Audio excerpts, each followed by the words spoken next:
Bienvenidas y bienvenidos al Patio Constitución del histórico Palacio de Justicia del Poder Judicial del Estado de México. Para la presentación del Manual Básico de Redacción para Servidores Judiciales, nos acompaña el presidente del Tribunal Superior de Justicia y del Consejo de la Judicatura del Poder Judicial del Estado de México, magistrado doctor Ricardo Sodi Cuéllar.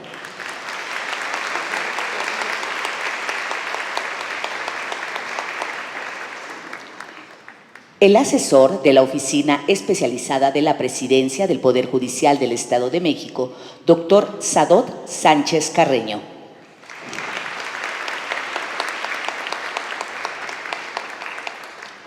El director editorial de Abogacía, maestro Mateo Mancilla Moya.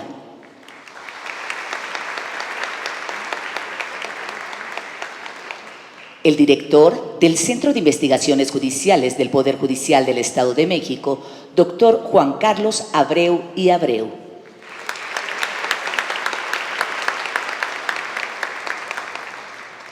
Y el director de la Escuela de Ciencias Sociales del Tecnológico de Monterrey, doctor Juan Abelardo Hernández.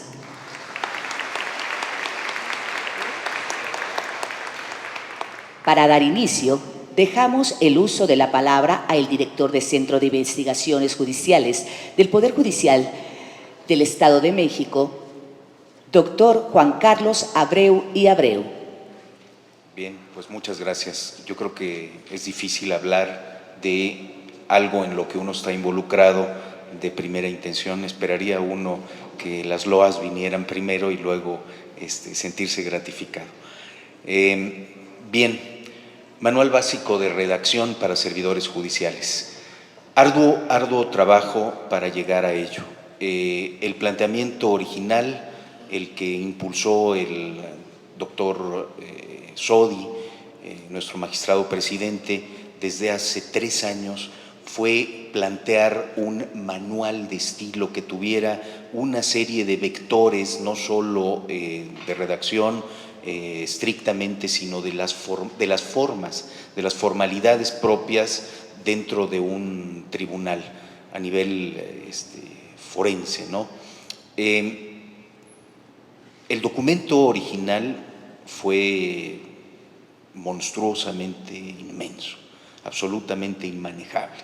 Habíamos abrevado del manual de estilo español, avalado por la Real Academia de la Lengua, de otros tribunales hermanos, tanto de Latinoamérica como pues de Nuevo León, de Chihuahua. Estuvimos revisando algunos elementos que pudieran arropar pues un planteamiento mucho más diáfano, transparente, accesible. Y la segunda labor que hice en compañía de una compañera de trinchera, Sofía Esquer Portillo, ella hacía sus prácticas profesionales y estuvimos dialogando para hacer más sencillo el término. Luego, en el Centro de Investigaciones, los compañeros Aramis, Jessica, Fernanda Chávez se dieron a la tarea de hacer revisiones exhaustivas, de tal manera que se fue adelgazando, haciendo mucho más simple, mucho más sencillo, que era la intención última. El texto que estamos presentando, el texto que está en manos ya de todos los señores jueces, sus señorías están, si no están en sus manos, están por llegar, ¿verdad? Ha habido una distribución muy intensa. La idea es que esté cerca de ustedes, que pueda ser utilizable, tiene un tamaño muy accesible, cabe muy bien en el cajón y frente a dudas específicas, el índice dice muchas cosas.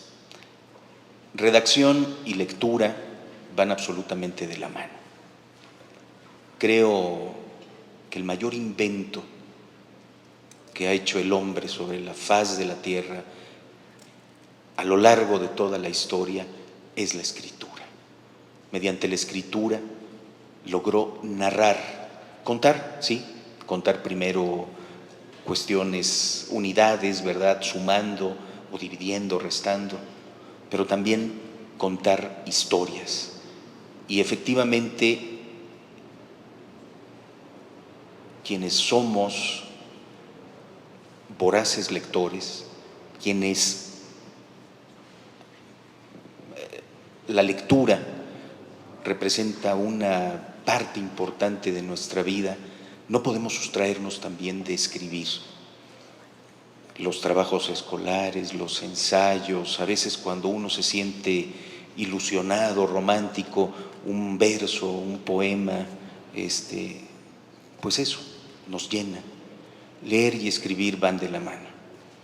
Ojalá este modesto trabajo sea una invitación a leer y a escribir. Muchas gracias.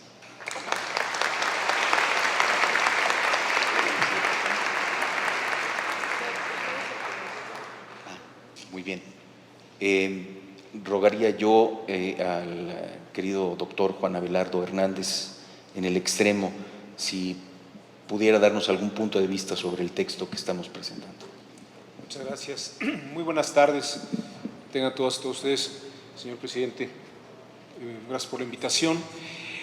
A mí me gustaría comentar la relevancia de una obra como esta en nuestros días.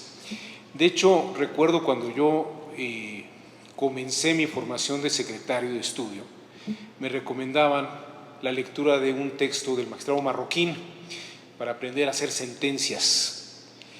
Y recuerdo que las primeras 20 o 30 páginas sí eran sobre cómo redactar sentencias. Pero luego el libro, yo no sé si alguien me haya llegado más allá de las 30 cuartillas, de las 30 páginas, pero luego se adentraba el magistrado Marroquín en una investigación sobre silogismos y lógica que para los que no estábamos muy enterados de esas cosas, pues la verdad es que era un texto muy oscuro. Y, sin embargo, pues hablaba de los considerandos, de los resultandos, en fin, de todos estos elementos que eran importantes agregar una sentencia. Cuando entró Barack Obama a la presidencia de los Estados Unidos, tenía una asesora llamada Beth Novak, que creó la idea de gobierno abierto. Y bajo la idea de gobierno abierto se habló de no solamente la transparencia de la operación de los servidores públicos, sino que también se habló de que la gente pudiera revisar y auditar el trabajo del Ejecutivo. Esta idea se quedó en Estados Unidos en el nivel del Ejecutivo, pero curiosamente hubo un grupo de magistradas y magistrados en México que quiso importar la idea de Beth Novak a México con el título aproximado de justicia abierta, que es un término que no ha terminado de consolidarse, pero ahora que se habla sobre todo de la redacción de sentencias en lenguaje ciudadano, tiene una finalidad muy parecida y tiene mucho que ver con la revaloración y el aprecio de la sociedad civil sobre el trabajo que hacen las y los impartidores de justicia, las y los secretarios de estudio y cuenta, en cuanto que puedan presentar una sentencia redactada de una manera legible, fácil y de fácil comprensión, para que de esa forma pudieran auditar la calidad del trabajo judicial, y yo creo que más que auditar, apreciar la calidad del fino trabajo jurisdiccional. Creo que en este marco de ideas, una obra como el Manual Básico de Redacción para Servidores Judiciales es una obra esencial en nuestros días, sobre todo pensando que las y los jóvenes que están terminando su carrera de Derecho y que aspirarían a llevar a cabo una carrera jurisdiccional, tal vez ya no leen la cantidad de libros ni la cantidad de páginas que se leían, sino que ahora leen lo suficiente que pueda haber en un WhatsApp, ¿no? O el tiempo suficiente que da un TikTok. Pero fuera de esta idea, me parece que el libro de Juan Carlos Abreu es un texto muy inteligente, que además es muy didáctico, es preciso, es claro y muy puntual. Y creo que atiende a las necesidades inmediatas para poder desarrollar una muy buena formación de lo más básico en las y los servidores judiciales. En una ocasión le preguntaron a un magistrado de la época de Echeverría que qué hacía falta para ser secretario de estudio. Y dijo 2 cosas muy básicas: saber leer y saber escribir. Si uno sabe leer y sabe escribir, podrá entender de qué trata un asunto, que es donde más tarda la gente en resolver un asunto jurisdiccionalmente hablando, salvo su mejor opinión. Creo que lo que hace un retraso en la resolución de asuntos es que los postulantes y las postpostulantes a veces redactan terriblemente o no saben qué piden, las causas de pedir están confusas, los actos reclamados están poco claros. Entonces hay que saber leer. Y luego, para saber resolver, hay que tener una buena redacción y saber exactamente qué es lo que hay que anotar y qué no hay que anotar. A mí me parece que el texto tiene estas bondades maravillosas, porque comienza desde cómo se coloca un punto y coma, cómo se debe estar estructurando un párrafo, que me parece una cosa muy interesante. Pero miren, la verdad es que tampoco quiero extenderme. Yo quisiera decirles que a mí en particular lo que me parece muy valioso del texto es que Juan Carlos Abreu reúne el trabajo de muchas obras, incluso de manuales. Bueno, no sé si lo habrá hecho, pero cuando revisaba yo los manuales de la primera sala, y la segunda sala sacó hace como 3 o 4 años un manual también de redacción, la verdad es que no tenían la claridad, la objetividad y lo específico.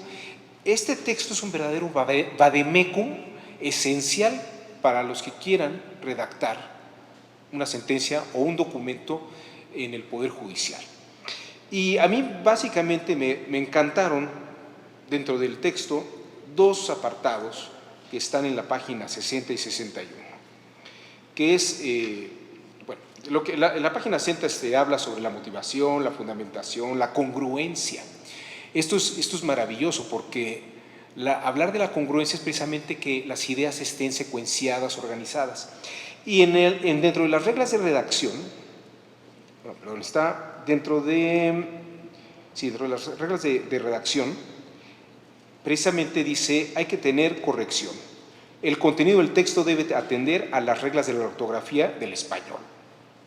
Porque luego hay gente que escribe como habla y ni siquiera sigue las reglas de redacción. Claridad. La redacción del texto debe tener calidad. Esta se logra ordenando de manera lógica los elementos que conforman el texto, utilizando palabras que el lector pueda entender sin dificultad. Y en fin, va luego atendiendo lo que es ser conciso. Todas estas recomendaciones, estas reglas, incluso las encontramos en los acuerdos de la Cumbre Judicial Iberoamericana, que reúne a los poderes judiciales de toda América Latina, de Iberoamérica, y precisamente van llegando a estos mínimos vitales. Pero yo no conocía ninguna obra, y tal vez ustedes no lo sepan, pero yo me la he pasado más de 3 o 4 años dando cursos de redacción de sentencias, y no me he encontrado con una obra tan exquisita como este libro. Y la verdad, felicito al doctor Juan Carlos Abreu y sobre todo al doctor Sodi por haber impulsado un proyecto tan importante como este libro, que creo que será trascendente no solamente en el Estado de México, sino en el resto de la República. Muchas gracias.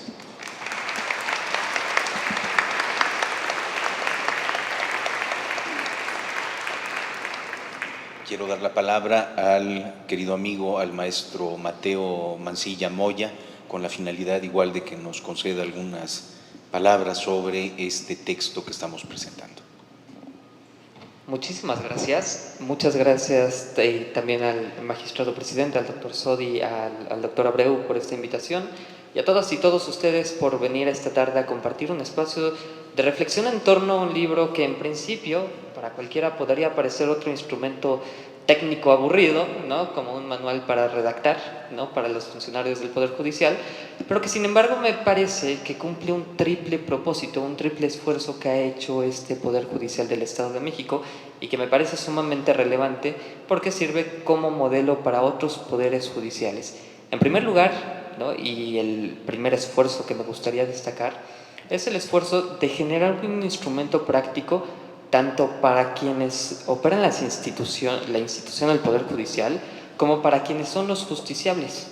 Es decir, tener un instrumento para saber cómo redactar documentos jurídicos y, por ende, por consecuencia, aquí no viene expresamente, pero de forma implícita, saber también cómo leerlos. A veces se nos olvida a las abogacías que uno de los principales ejercicios que hacemos no es propiamente jurídico, es más bien un ejercicio de comunicación.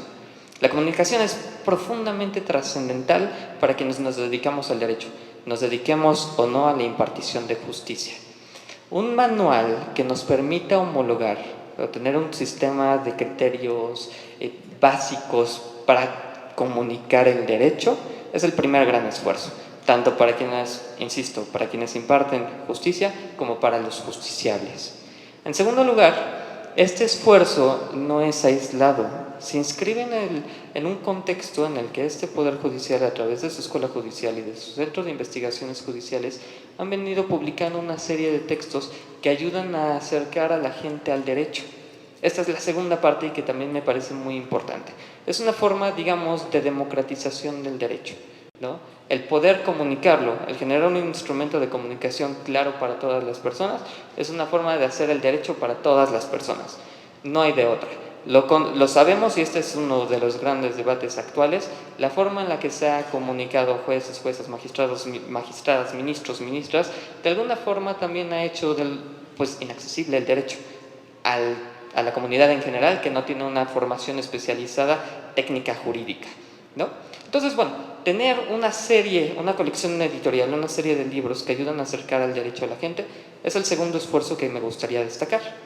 Y el tercero es que este esfuerzo, ¿no?, que se reconoce como algo sistemático para mejorar nuestro sistema jurídico, no solo el judicial, el sistema jurídico en general, de acercarle el derecho a la gente y por ende que la gente lo conozca, crea en él y lo vuelva parte de su vida cotidiana, de su práctica, se da a través de este tipo de textos no académicos, sino más bien prácticos.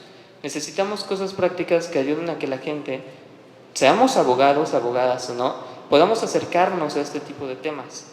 Entonces, bueno, aquí hay algo trascendental. En estos tres esfuerzos me gustaría destacar que el ejercicio de la escritura, por ende de la comunicación, es por sí mismo un ejercicio de construcción de democracia.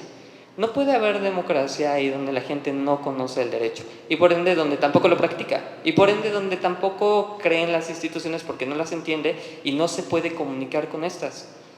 En sí esto es un esfuerzo por proteger a la democracia, al Estado de Derecho y al ser un instrumento práctico por hacer de la cultura de la legalidad y particularmente de la cultura de la justicia algo más tangible en la comunidad, ¿no? Entonces, me emociona mucho, ¿no? Y me honra mucho también que me hayan invitado a formar parte de esta presentación, porque a final de cuentas es gran parte de lo que ha destacado este Poder Judicial y lo ha marcado como uno de los más relevantes ahorita en el país. Hacer del derecho y de su ejercicio algo para todas y todos. Muchas gracias.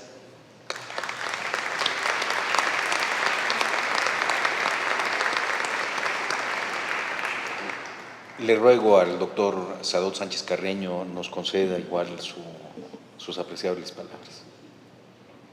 Muchas gracias, doctor Abreu. Estamos ante un testimonio gráfico de ese recorrido que con un gran esfuerzo y una mirada visionaria estamos llevando aquí en el Poder Judicial del Estado de México rumbo al bicentenario. Y de esto no escapa el esfuerzo colectivo en donde todos ustedes están contribuyendo bajo esta dirección que tenemos el magistrado presidente don Ricardo Sodi Cuellar. Y no podemos soslayar de ninguna forma la acuciosidad intelectual del doctor Abreu, que como nos ha narrado, le impuso una dieta intelectual al proyecto inicial, pero hoy estas 90 páginas constituyen realmente una vértebra importante. Afortunadamente se detuvo en 90 páginas, doctor. Pero indudablemente este esfuerzo que se ha hecho en la institución contribuye, aunque pareciera de forma callada o silenciosa, pero de una manera importante y destacada. La redacción jurídica, como todos sabemos, es un componente esencial del ejercicio del derecho.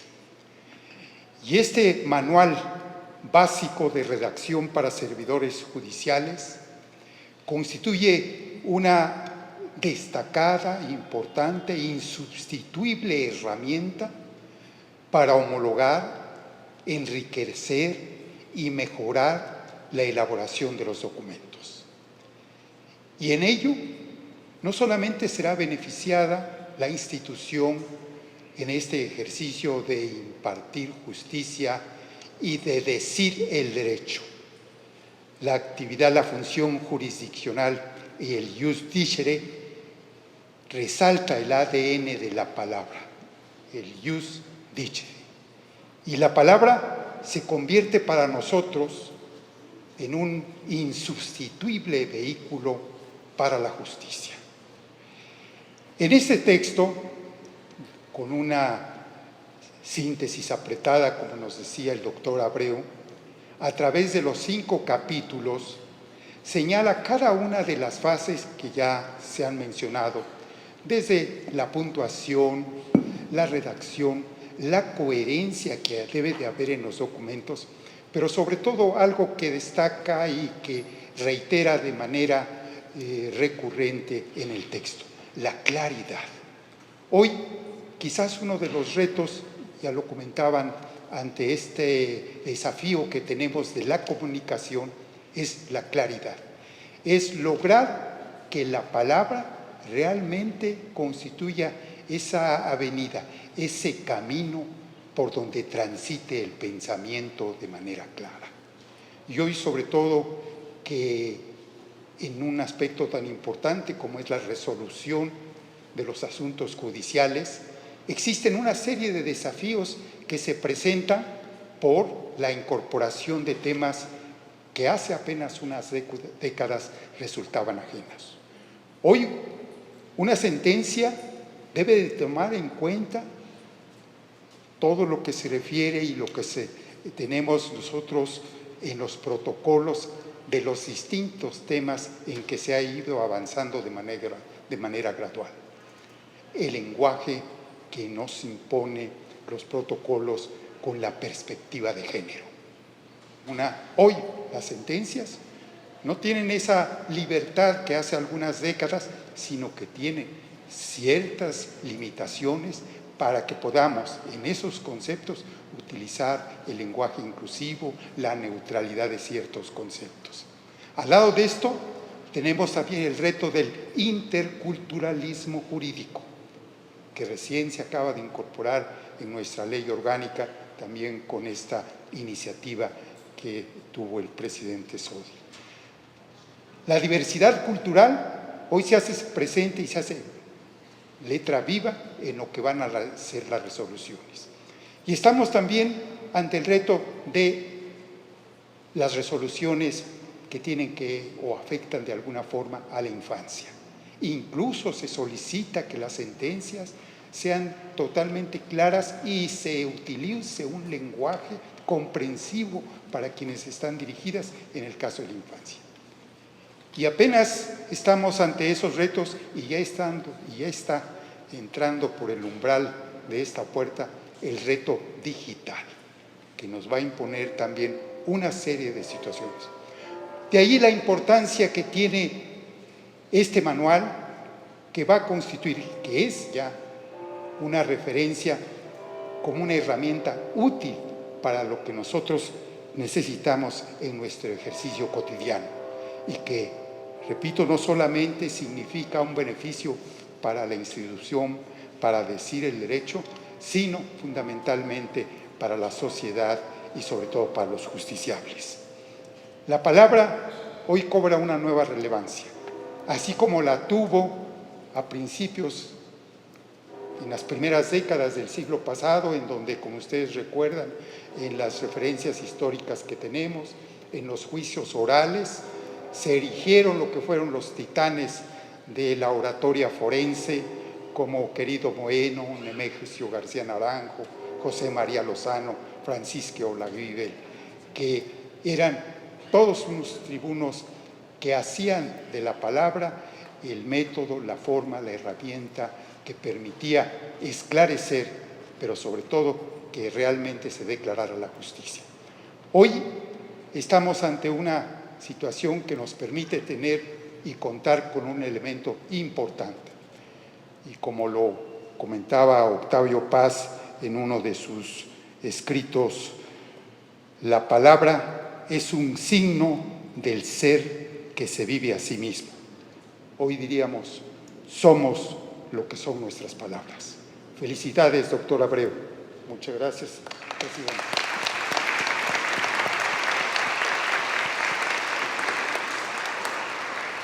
Le ruego al doctor Sodi, nuestro magistrado presidente, nos conceda igual sus planteamientos sobre el texto.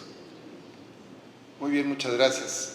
Lo primero, felicitarte, Juan Carlos, hiciste un trabajo espléndido, como siempre, y contarles a todos cuál fue el origen de este proyecto. Tuve una invitación de la Universidad Complutense de Madrid para viajar a España a dar unas conferencias. En esa ocasión estuve con la ministra de la Corte, Ana Margarita Ríos Farjat, y el tema fue la independencia judicial en el hoy ya lejano 2021.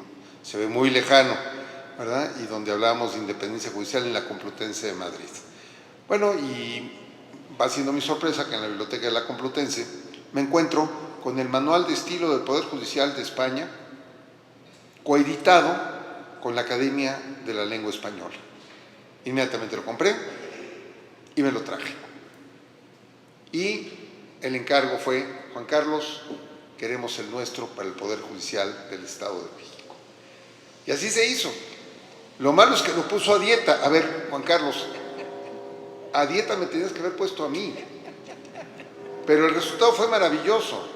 Y me preocupa que digas que cabe en el cajón. Jóvenes, no lo vayan a poner en el cajón. Por eso lo vamos a entregar a cada juez, para que no lo tenga en el cajón, lo tenga en su escritorio. Es un libro que hay que leer una vez y después consultar siempre. Pero una vez para saber qué tiene. Tienen que conocerlo, es un libro muy esbelto, de verdad, hizo un buen trabajo, va a ser nutriólogo, el nutriólogo Abreu, ¿verdad? El nutriólogo de la literatura. Bueno, pero va a ser un libro de obligada referencia, porque, caray, a veces qué mal se redactan las sentencias, qué mal se redactan los escritos judiciales. Hay abuso del punto y coma, y ya no digo a mis amigos de la Fiscalía, siempre ponían enseguida y en la misma fecha. Y en aquellas actuaciones que tienen que ser de momento a momento, no sabías cuándo se empezaban a violar derechos humanos, cuándo no, por los tiempos que existían. Entonces, era una práctica viciosa, mala, incompleta, y aquí empieza con construcciones. Si bien es cierto que se avientan un rollo y luego no lo terminan con también lo es que, entonces te quedas confundido. Entonces no sabes ni lo que dicen, ¿verdad? Y luego palabras que ya no están en mucho uso. Resulta inconcuso que, ya chihuahua, el que lo lee inconcuso, ahora ya soy inconcuso también, ahora de qué me acusan. La gente no entiende. Perdimos la esencia del sujeto, verbo, predicado, punto. Perdimos la esencia de acentuar las palabras. El vicio de la computadora y de las redes sociales hace que volvamos a la época de las cavernas. Hoy ya no expresamos nuestros sentimientos con palabras, sino con pictogramas. Si estamos felices y mandamos una carita feliz, estamos tristes, mandamos una carita llorando. O sea, como en las cavernas, vean ustedes las pinturas rupestres y aparecen así las cosas, cavernarias. No, jóvenes, por eso pedimos que todos los jueces tengan un ejemplar, todos. Mandamos imprimir 500 ejemplares nada más para dárselos a los jueces. Y todos los jueces tienen que tenerlo, no en el cajón, sino sobre el escritorio.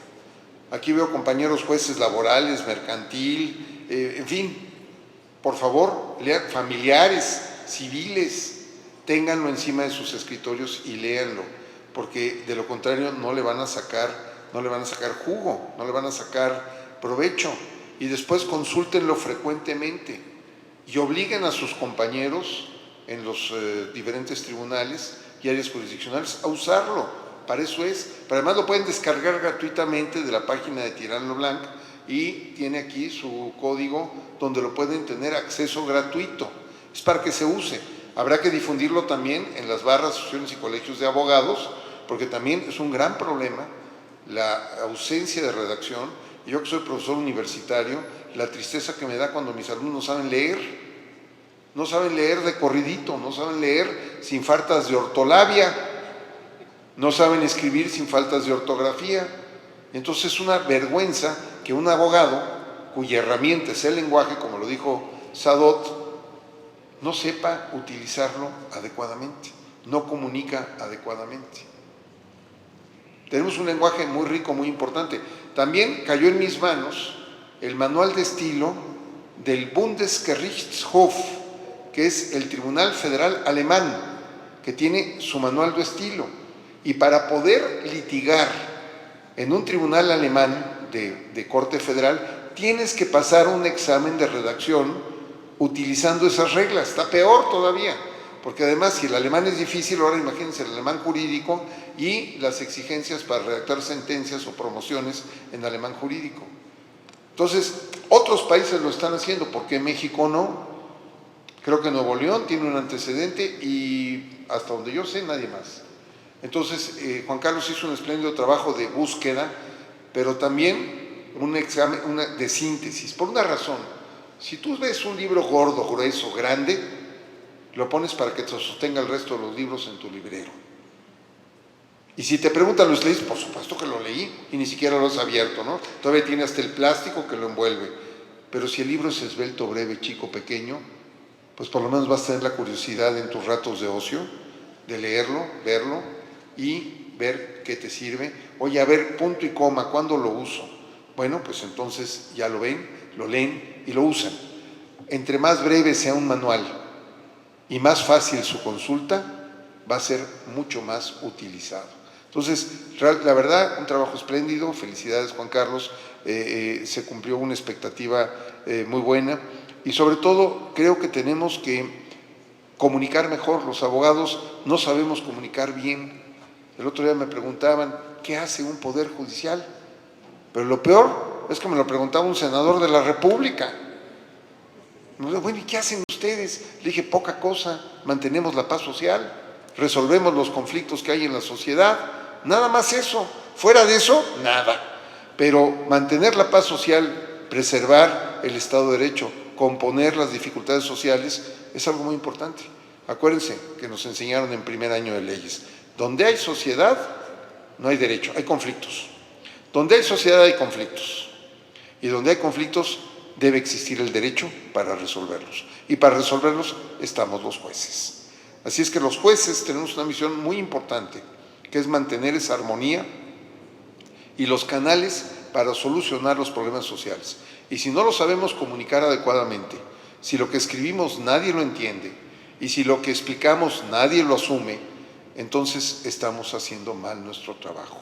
Volvamos a lo sencillo, a lo esencial, a lo básico, al sujeto, verbo, predicado, punto, al uso correcto del punto y la coma, al uso correcto de las mayúsculas. He batallado mucho porque cuando se pone Estado de Jalisco, bueno, Estado va con minúscula y Jalisco con mayúscula, pero cuando ponemos Estado de México, y yo ponía Estado con minúscula como es con los otros estados. ¿Por qué le pones Estado con minúscula? Es el Estado de México. Sí, es el más importante de la República, sin duda, pero Estado va con minúscula y México con mayúscula. Nuestro Estado se llama México. Lean el artículo 43 de la Constitución, empieza con Aguascalientes, termina con Zacatecas, y a la mitad está México. Así se llama nuestro Estado. Tiene el nombre de la patria, pero nuestro Estado se llama México. No se llama Edomex, no se llama Estado de México, se llama México. Claro, por eso inclusive el Diccionario Panhispánico de Dudas creó los gentilicios correspondientes. Eso fue más o menos en los 80s. ¿Cuál es el gentilicio de México? Mexicano. ¿Cuál es el gentilicio del Estado de México? Mexiquense. ¿Y cuál es el gentilicio de la Ciudad de México? Mexiqueño. Entonces, vean ustedes el Diccionario Panhispánico de Dudas, está en las redes sociales, en la página de la RAE, Real Academia Española de la Lengua, y ahí van a encontrar esos gentilicios. Tenemos que utilizar el lenguaje correcta y adecuadamente. Hablar, luego hay unos que dicen, habla con errores de ortografía. No, la ortografía es cuando escribes. Cuando hablas es errores de ortolabia, ¿verdad?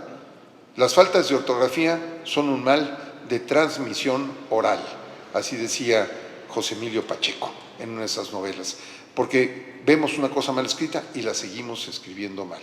Aprendemos a redactar de una forma y no cambiamos en 50 años. Por favor, el libro, vamos, no es de consulta, no es de placer, es de consulta obligatoria. A partir de ahora, en la Escuela Judicial, todos los exámenes, toda la redacción de sentencias en los casos prácticos tendrán que seguir y observar lo que dice el manual. De lo contrario, bajarán puntos. La única forma para poder hacer las cosas por la buena o por la mala. Yo recuerdo que mi esposa en una ocasión le decía a mis hijas cuando no querían desayunar, a ver niñas, ¿cómo quieren los huevos de su desayuno? ¿Revueltos, estrellados o inyectados? Ustedes escogen. No, pues estrellados o revueltos. Eso de las inyecciones asusta a cualquiera. Bueno, si no ponemos una sanción para no leer el libro, lo dejaríamos ahí en la gaveta, en el cajón, que es donde no quiero que esté. Yo les agradezco muchísimo su atención, de verdad les agradezco mucho. Es un proyecto que yo le tengo mucho entusiasmo el manual básico de redacción. En verdad felicito al doctor Abreu, es un trabajo espléndido. Yo creo que fui su pesadilla. Al final me dijo, ya acabé, ya, levánteme el castigo. Pero ya quedó el proyecto, quedó muy bien. Hicimos muchos esfuerzos, dedicamos muchas horas de trabajo para sacar este proyecto adelante. Claro, el que tuvo la carga fue Juan Carlos. Yo nada más pagué el flete. Muchas gracias. Buenas tardes.